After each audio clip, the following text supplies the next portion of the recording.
What's up, goons? It's your boy, Jim, checking in with some clips, highlights, moments from the streamathon, and in this case, an interview with a couple of film directors. That's right, we got Adam Green, the director of Hatchet, Frozen, and of course the creator of the horror sitcom Holliston, and also Joe Lynch, the director of Wrong Turn 2, Mayhem, and a couple segments from Creepshow Season 2, which just finished up on Shudder. And they both host the Movie Crypt podcast.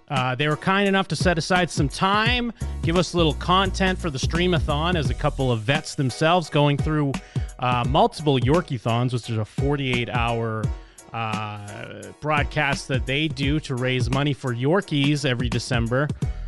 So check it out, and if you enjoy it, make sure you check out some of their projects and go ahead and give them a tweet. Let them know you heard them on Jim and Them, and there's some kick-ass dudes. Thanks, guys. Welcoming here Adam Green and Joe Lynch, of course, of the Movie Crypt and a plethora of Hollywood projects.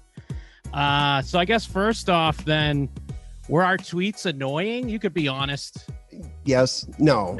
They were the worst. Oh God. I just wanted to just get off of Twitter at that point. No, we're kidding. Yeah, I think I only saw a couple. There was, because you guys only tweeted once, right? And then it was a bunch of other people or something. Yeah, that's what I mean. Like, I guess it didn't feel like it was a barrage, but I just wasn't sure, if we were being annoying or not. Look, from two guys that would be doing the same thing for 5 times in a row now with the Yorkie-thon, where it's like, hey, wouldn't it be great if Tom Savini was on? And the next thing you know, it's like everyone else is saying that. And then Tom still goes like, no. Our problem is everyone always says yes. And then they just don't show up. That's a good point. Yeah.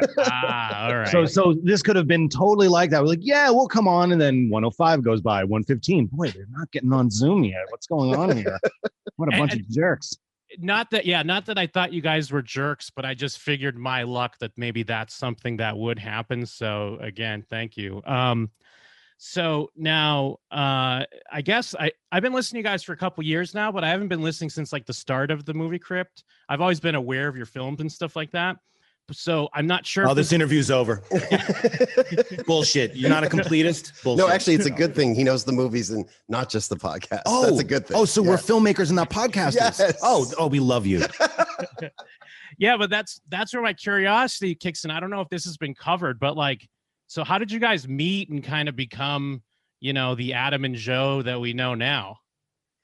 Back in, God, I guess the mid 2000s when both of us were about to put out our first movies. For Joe, it was Wrong Turn 2, and for me, it was Hatchet. There was it was October of 2006 to be exact. Oh, all right. If you want context. Wow. I remember these things. You're just, somewhere in the mid-aughts. God, I feel like a dude who just forgot his wife's anniversary or something. I'm a little offended.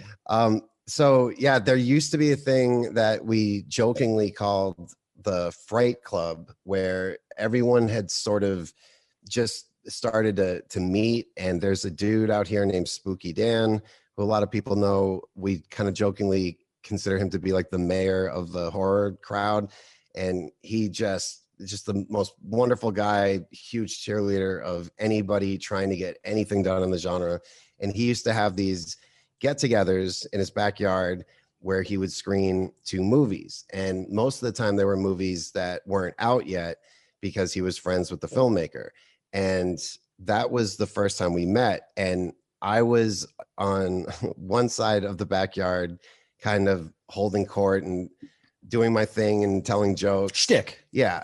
And then across the backyard, I see somebody else doing the same thing. And I'm like, who the fuck is that guy? Yeah. And what Adam didn't know, or at least didn't know at the time, was I was doing the same exact thing. Who the hell is that guy think he is? Mr. Ha-Ha over there talking during the movie. What a jerk. Yeah, I'm the funny one. And so then we both kind of made our way to sit next to each other because I was trying to size him up and he was trying to size me up.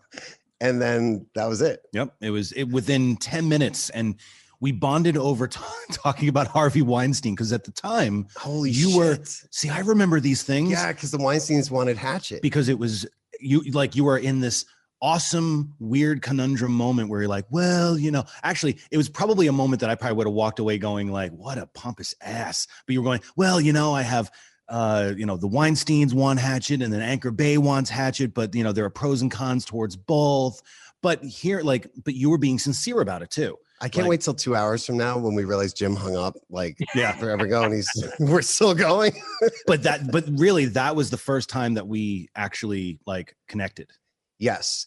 And there's two ways to approach something in this industry, like when either it's somebody new who's coming up or just somebody else who's doing the same type of thing you do and is really good at it. You can either be like a bitter competitive douchebag or be friends. And both of us have always opted for the latter. Or just keep your enemies closer, wouldn't that be true? Like we actually hate each other this whole time. It's been one long War of the Roses, and I'm just waiting to strike. Yeah.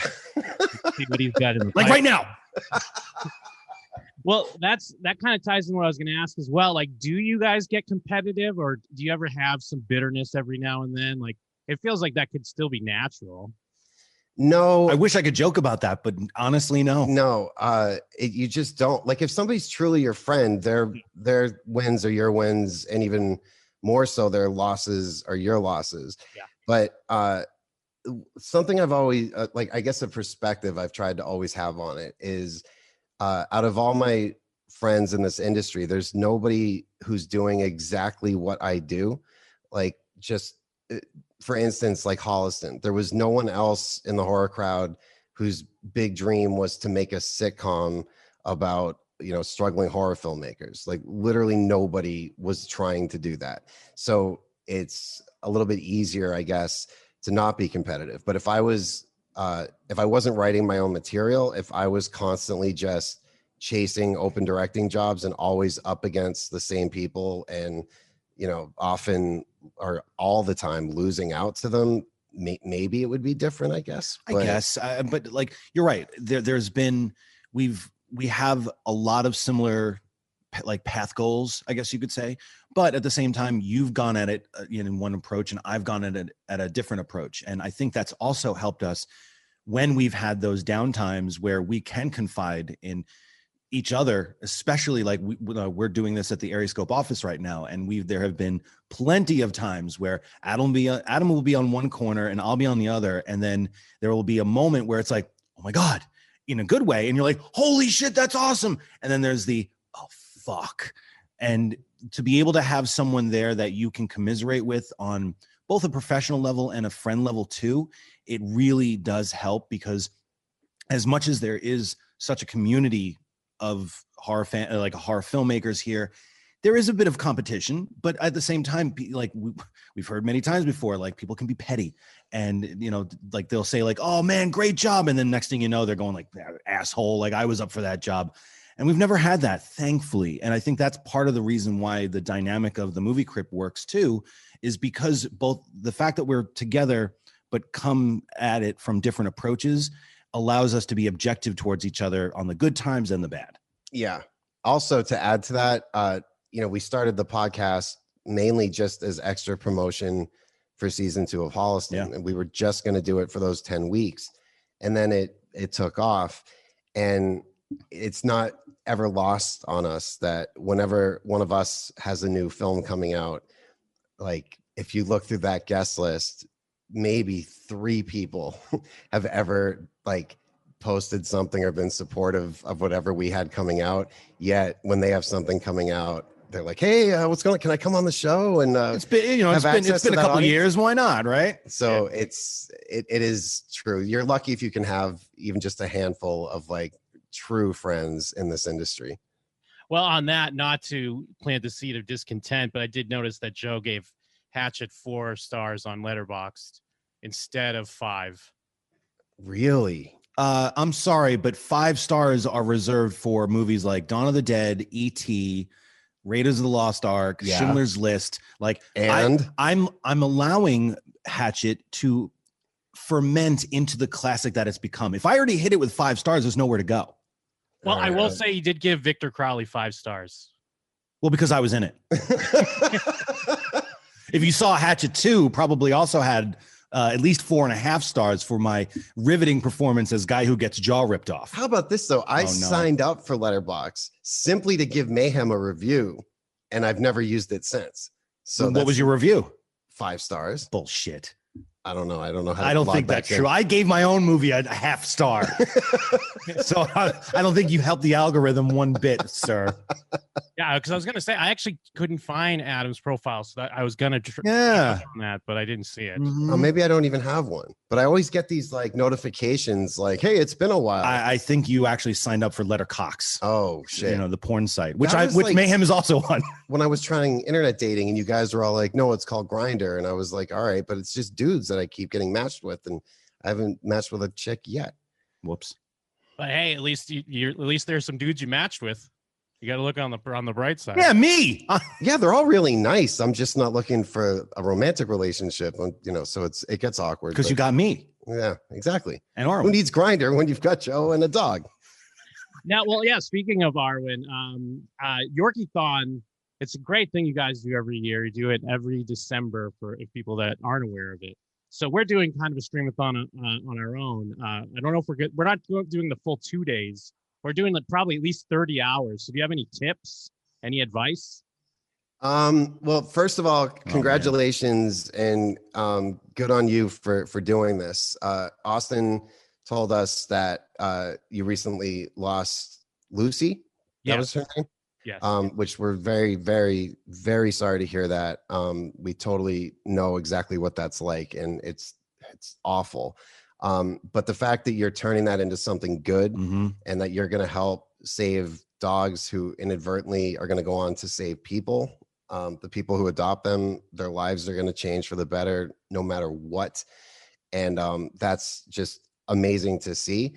And, of course, it's like we couldn't be on your streamathon live. The notice was too short. But then this morning we were doing an interview for a documentary, and then we have our own show. But like, we had to make this happen, because how can we keep like putting it out there to people? Get involved in a charity, be kind to animals, do something for animals. And then you guys are doing this, and it's like we have to make time for this. Even just for our own like egos. Well, but what you're doing is really good. And anybody who's got any type of audience, the more you can put positivity out there. I mean, especially right now, it's desperately needed. Advice, let's see. Obviously, a lot of caffeine is the big one. Also water. Yes. This is me speaking. I don't drink water. You drink water infused with brown and caffeine. So there's water in coffee. It counts. But yeah, I guess don't take a nap. There's people all the time are like, you guys need to at least take breaks every now and then. We never do. If you take a break, you're going to feel so much worse waking up from it. Neither of us do naps well. I don't know why I tell people that, because I know you so well too. But the second you take a nap, your brain chemistry changes. And for something like that, where you have to be on, and there's breaks, like that's one thing that if you have an opportunity, like right now with a pre-recorded interview where you can take a break and just stand down for a second, but you can't go to sleep. You can't go to sleep, but if you can just take a breather and like get out and get some fresh air or something like that, if there's any moments like that, take them. Also, change your socks. Yes, I was just gonna say the socks is a huge thing. That's something that we learned from like metal bands on the road, which would be always change your socks, because there's nothing like a fresh feeling of like new socks. That you just buy a whole pack from Target and you'll be fine. Brush your teeth a lot. That helps if you do that at least every 6 to 8 hours. It just kind of. It really. I feel like we're parenting a 13-year-old. It's like fresh socks, brush your teeth, don't take naps, you'll be fine. And if you're raising money, you'll find that if you are starting to feel really tired or sick, if you just look and watch that number keep going up, like every time you check and the number's gone up, it gives you this like rush of joy. And that adrenaline will keep you going for sure. What are some of the other things that you're going to do? Because like for us, we had, and I think this really helped us too, was we had a constant stream of people, at least before the pandemic, coming in and, being part of it, like in the house, being able to interview. So like anytime, like when you have Bernard Rose leaving and Don Coscarelli, like coming in and you're watching these two ships of horror pass by, it gives you that jolt, you know. And those two were meeting for the first time. It was crazy. Yeah. But we also change it up so that it's not just interviews. Like we'll have live music, we do script readings, commentaries and stuff. And commentaries can be dangerous though, because like a lot of times it's the movie unfolds and one of us you, because I'll be sitting there going, last action hero, blah, blah, blah, commando. And then I'll look over and Adam's like, oh God, fuck, shut up, please. I'm going to go to sleep now. So it's more about like the kind of activities that you also do. Do you have like other things that you're doing as well? Yeah, we definitely were thinking, because we do commentaries as well. So we're thinking of something like that. I did have the fear that it might lull us a bit. And then all of a sudden, it's like sleepy time. We do have some unproduced scripts and shorts that we might do readings of. So yeah, we're kind of on that. That's a good idea. That's cool. For the overnights, we're definitely thinking scary stories or like busting out the Ouija board, like making it a classic, like slumber party jam. We probably want to invite some listeners maybe to do some guest hosting with us if they want to. That's a good idea. Yeah, like attack a bit or a topic with us, kind of hanging with the crew. And yeah, maybe we have some different, like a different host is in California now, but he'll probably join in for a little bit, and some other people kind of on the docket. That sounds great. We this past Yorkie-thon 5, we had some of our friends from other podcasts were able to join us this year because we were doing it over Zoom.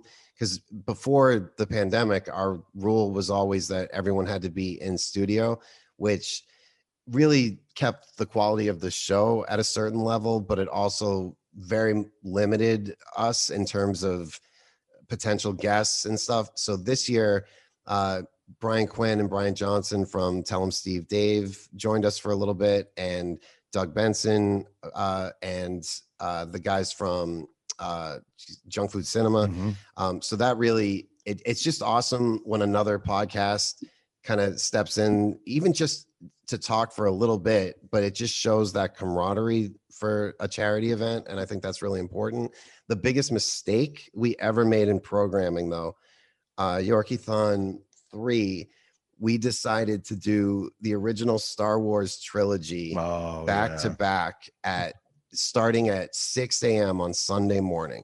So the final day, and was that like 7 hours of Star Wars without anyone who actually worked on the movie. The only person who chimed in was Mike Mendez, right? At one point, didn't Mike come by? Let's see. There was Corey Culp sat in for a little bit of one of them, but there was nobody who actually worked on the movie. So it was just a lot of Star Wars appreciation, which you can probably get anytime, anywhere. But and it's also the type of movies that they are. As much as you think that you can go, I can talk about Star Wars for 15 hours. No, you watch how fast you'll go. Oh yeah. Oh, this is a great scene. Oh yeah. Exactly. And it doesn't really engage. But then when you have like, say, Tom Holland come in and sit down and talk about Fright Night, it's like anything that comes out of his mouth is gold. Or anybody who's associated with the movie, that always helps, because you're getting a live commentary. So you're getting new insight you might not have heard before. And there's also like just the polite appreciation of, I can't fall asleep next to Bernard Rose when he's talking about Creepshow. I was going to say about Candyman. The marathon is one of very, very few times where we'll have people on who have previously been on the show before. For the most part, I think we're like 415 episodes in at this point, and we've only had a guest come on like a second or third time, maybe like 5 times. And if you can have people for your marathon on that you don't know yet, that maybe you've never met before, that right there is going to just make sure that it's going to be a great conversation, because you're going to be so excited and on your A game. So that really helps. Perfect. This is a question we ask everyone. Who are you beefing with? And you could be honest. Don't be Hollywood about it. You can tell us who you're beefing with. I think this is kind of a broad answer, but like I'm beefing with, I guess, not even just social media, but all of it. I don't care anymore. I don't want to hear about it. And I insert whatever you want where it is. I just enough, whatever it is, just shut. I don't care. So it's really driven me off of social media. And if you follow me, I post the picture for whoever the podcast guest is on Monday on Instagram, and then maybe a picture of the dog midweek, and that's it. I don't post anything else, because whatever you say, you could literally be like, I just had a great bowl of ice cream, and someone's gonna be like, what do you have against frozen yogurt? What the fuck? Racist? People need to learn what the word racist means. Not everything is a Nazi that you don't like. Look up World War II and educate yourself, because somebody telling you can't stand there is not a Nazi. Nazis are very bad. It's a very bad thing. So don't lessen it by putting in people who don't like a certain kind of ice cream. So I guess that's what I'm beefing with, because I want to care. But I feel like the trend is to be offended now. Everyone just wants to be offended and stand for something. Up. Yeah, stand up for the right. And usually it's just like, shh. The tipping point for me, and I'll try to be really quick with this. I don't know if you followed any of the stuff when Corey Feldman unveiled his documentary about the child abuse that he endured and that Haim endured. And it's something that he privately financed and made on his own. But then in order to try to actually show the thing, he needed insurance, because anyone who's named is obviously going to try to sue. And that's really expensive. So he had an angel investor who stepped in and fronted that for a lot of money. Now, like any production, your average audience member just wants it on Netflix or Hulu or just somewhere where it's virtually free, if not totally free. So the second you ask somebody to actually pay for their entertainment, they're angry. And he sold tickets to this event. He was going to screen it at the DGA, but it was going to be simulcast online if you bought a ticket. And unfortunately, I don't know the specifics of it. He was claiming that their servers were being attacked by people. I don't know. The stream wasn't working. And if you were following that night on the chat, the way people were acting, it was so disgusting, because they did screen the movie at the DGA. It just didn't work online, and it was going to have to be streamed later. And so someone who was there said, I'll spare you all the wait. Here are the names. These are the people who molested him. And he writes these 5 names. Now, there's actually something that's disturbingly funny about that, which I'll get to in a second. But everyone wanted these ridiculously huge stars. They wanted Steven Spielberg. Yep. Yeah, I remember they wanted Spielberg. They wanted Spielberg. They wanted Tom Hanks. And when it wasn't, and it was all names that he had said before, they were angry and they wanted their money back. Now, think about how fucking disgusting that is. They don't care about Corey Feldman or Corey Haim or any of these children that have been abused. They wanted entertainment. They wanted a fucking Roman gladiator fucking match, and they wanted to see somebody burn. And if it wasn't a big enough name to appease them, then this was bullshit and they wanted their money back. I was so heartbroken. And I understand that, there's always going to be assholes who are the loudest online, but it was so many people saying this. And it was just heartbreaking. Now, the person, if you remember this, who first tweeted from the theater, these are the 5 names. Well, his autocorrect screwed up one of those names and said Bob Saget by mistake. So poor Bob Saget woke up to, I always knew it. I knew Bob Saget fuck Bob Saget. And, thankfully that got resolved quickly. But that was the moment where I was like, man, the things that everyone claims they're for or against, it's not about that at all. They want to see high profile people suffer, and they want to show everyone else who they're friends with on Facebook. They want to show them what a good person they are because they're so offended by Mr. Potato Head or whatever the latest thing is. So, and it's really unfortunate. It really does come down to that sense of kind of like moral superiority. I will say that we were definitely doubtful on, because I remember the premiere with Corey Feldman. We were a little doubtful on the Wolfpack hacking his servers, just because he seems to be a little flashy with some of the stuff. It felt a little WWE, but again, I don't know enough on the inside. but just putting things on Front Street because we were critical of that.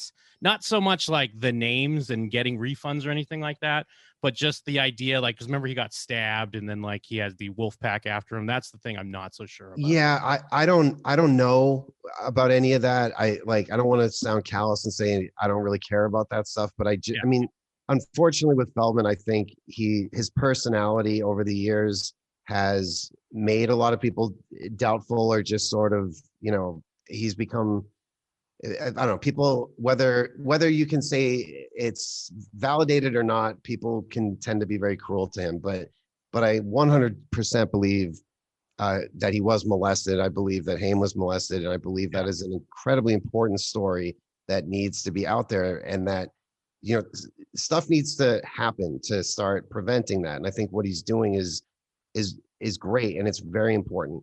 And that's the other thing that bums me out, is like the Me Too movement is so important and was accomplishing things and making strides. And to see somebody like Weinstein or Bill Cosby, who was untouchable, go down for what they were doing was important. But then when it started to become, an ex-boyfriend that I don't like anymore, it just, someone needed to be at the wheel to say, okay, I hear you. And yes, that story is very important and you should have your voice heard, but let's not call it this, what we're doing here. And how do you do that? Of course you can't, but it just, everything started getting lumped in, and it's diluting the message of some of these incredibly important stories and these brave women who need to be heard.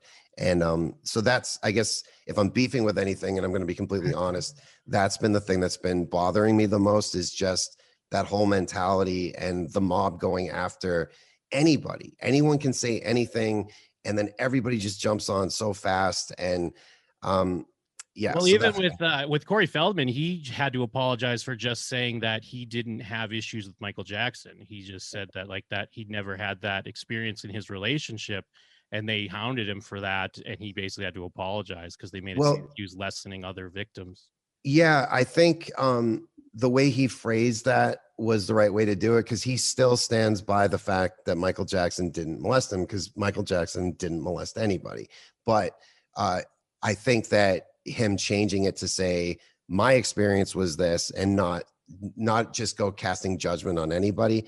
There's more to it though behind the scenes with why he had to say that, but we won't get into that here, or I won't shut up for hours. Well, Joe, now what people that eat ice cream are you beefing with?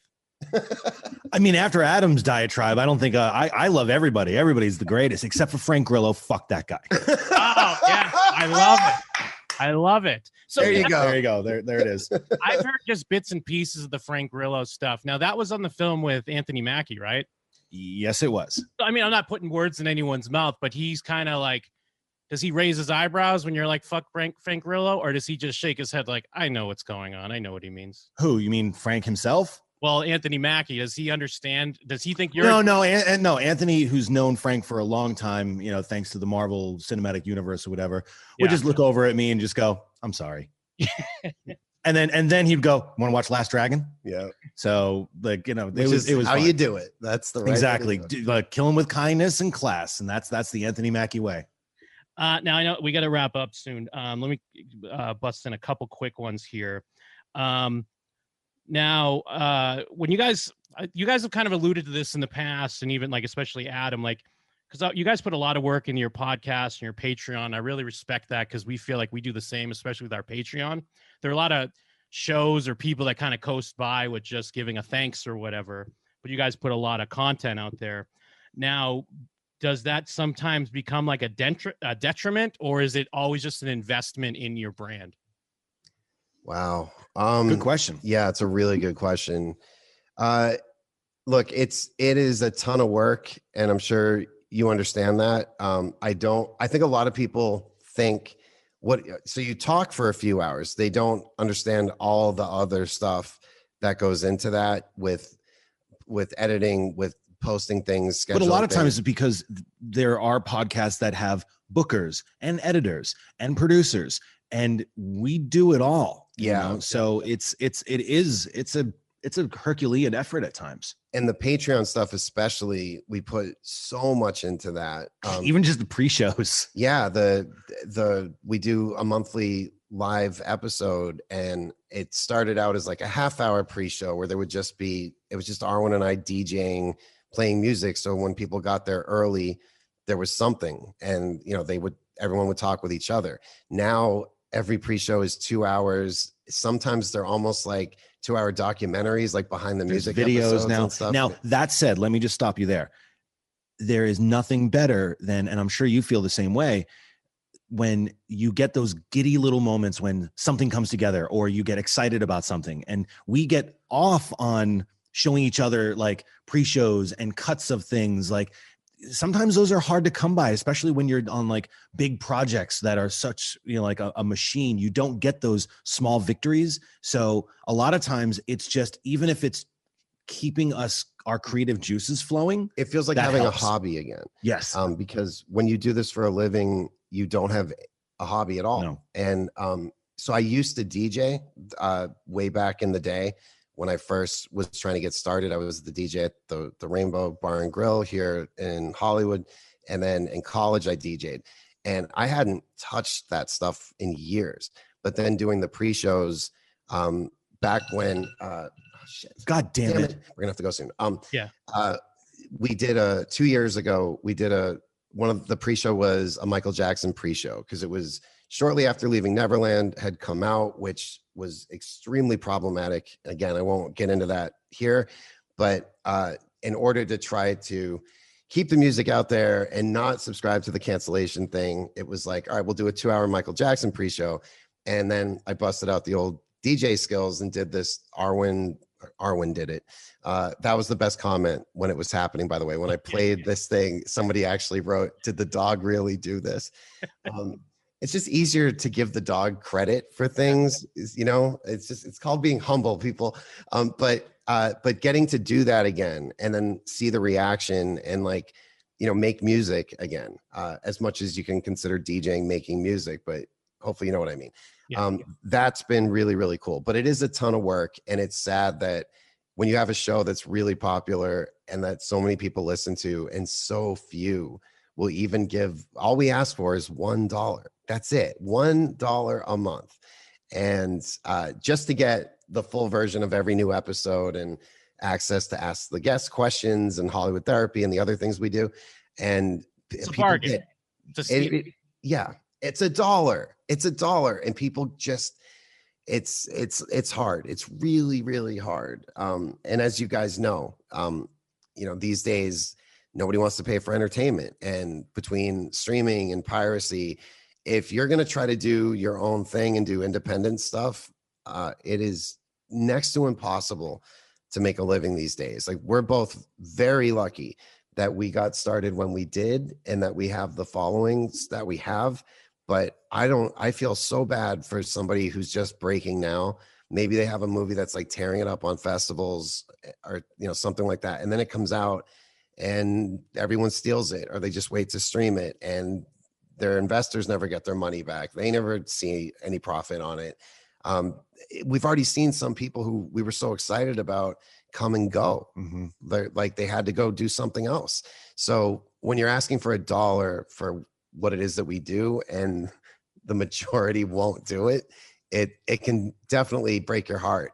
But we just try to, through Patreon, we just focus on the people that do support us, and that's all we try to think about, and that's all we care about.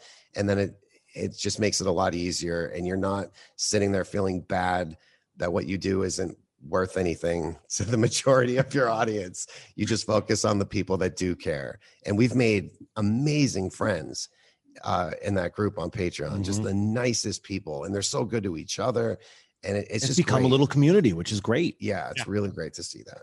Well, yeah, I know you guys gotta bounce, so I just want to say a few things here real quick. So yeah, everything Adam said on the Patreon. I'm in the Patreon as well. I like the little higher tiers because I love the podcast with the interviews, but I love when it's just you guys chilling and chatting for a bit as well. I need more of that, so that's great.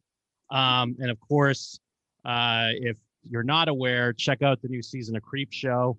Joe's got a couple segments, one that just aired today. So, yes, Hype Screams. So which we're going to watch right now, right after this. So, well, after the interview. We do commentaries for both of your Creepshow stories, which you can get in our Patreon. And by the way, dude, thank you so much for supporting what we do. Sure. I was completely unaware. Arwen also said thank you. Yes, I don't know if you could hear her, but she was saying thank you too. But really, that means the world, especially when it's someone else who does this and who gets it. Really, just thank you so much for that. Oh, absolutely. And hopefully down the line, maybe we can link up, because I didn't get to ask you guys about White Boy Summer or the upcoming Aeriescope NFTs that might be coming out. But to finish it off, if you could both just give a message to all your haters. Haters? Fuck you, Frank. There's mine. I guess. We don't hate, we love. Yeah, I guess this would be a good insult. I was unaware that I had haters. Oh man, everybody hates you. Well, I mean, what they say though is like, once you're popping, you're gonna have haters. It's like a good thing to have haters, kind of. Well, and also to the dude from Culture Crypt who just spent 80% of his review on Creepshow railing on how I like fanboyed over Cronenberg during my American Cinematheque thing. You know what, dude? Suck my cock. Like, I'm sorry that you didn't get to hang out with Cronenberg. Oh, boo-hoo. Don't blame me for the reason why you didn't like fucking Pipe Screams. Don't denigrate all the fucking hard work that all those people did behind and in front. Don't you dare take it out on Barbara Crampton, you son of a bitch. There you go. Great. This is the beef we're looking for. Enjoy. Adam loves everybody, so don't worry about him. Yeah, maybe I'm just naive. I don't listen to it. Well, it's not that you hate anyone, but if anyone out there is just wasting their time hating on you, what do you have to say to them? You're wasting your time. Yeah, really. Yeah. Don't hate. I've made a great life for myself. I'm a very happy person. Go hate somebody who you can affect with your hate, and maybe you'll feel better in whatever sick way you're trying to get off by hating on somebody. But just don't waste your time. Go do something else. It's not going to get you anywhere. For all the energy that's spent on pissing and moaning and flaming people and trolling people, that could be used for good. That could be used for saving dogs or creating, something that you can call your own art, so that someone else can say that you suck. Exactly. Yeah. That's cool. Well, thanks again, guys. Really appreciate it. And I'm also going to go check out the new episode of Creepshow. So, well, thank you. And hopefully you don't hate it. And again, we're very, very sorry to hear about your loss, and thinking good thoughts for Lucy. Yes. And thank you for doing this. And we hope that you raise a bunch of money for millions and millions of dollars. King Charles. And yes, we just thank you for doing what you're doing, and congratulations on all of it. Thanks. Have a good one, guys. You too. Bye.